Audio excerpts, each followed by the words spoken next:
Yon, ganiri pala ho natin uumpisahan. Panibagong araw, panibagong buhay mga kachan.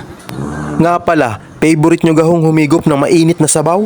At kung oo ang sagot nyo, ay di tamang-tama ho sa inyo dahil andito nga ho pala tayo ngayon sa Bulalo Capital in the Philippines.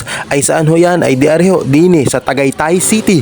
Siyempre mga kachan, para ho i-experience natin ang kumain din sa famous restaurant in Tagaytay at ari ho ang The Bulalo Main. At matatagpuan lamang ho ari sa Nasugbu Tagaytay Highway. At ari na nga ho pala mga kachan ang menu nila dini at siyempre ho ang dami ho diyang opsyon. At dahil pala last year napatunayan ko na nga ho kung gaano kasarap ang bulalo nila nung bumisit ho ako dini. Kaya ngayon try naman natin ang iba nilang offer. Gaya ho na rin sinigang na hipon at ari hong favorite nating tokwat baboy. Plus, ari hong pagkasarap at hinahanap ko sa mga kainan na sisig. Yun nga lang ho, taal version ho ari kaya kakaiba. At pagkatapos nga ho pala kayong busugin ng restaurant ito sa nagsasarapan nilang menu, ay di ari ho, bubusugin din kayo sa makapigil hininga nilang view din kung saan may experience nyo ang 360 view na pang IG, ay di alam nyo na. Kaya ho, syempre, napaka-perfect ng restaurant na ari for family bonding. Kaya ho, pag hindi kayo visit, naghahanap kayo ng mapupuntahan, ay di let's go na. Ay paano ho, bye-bye!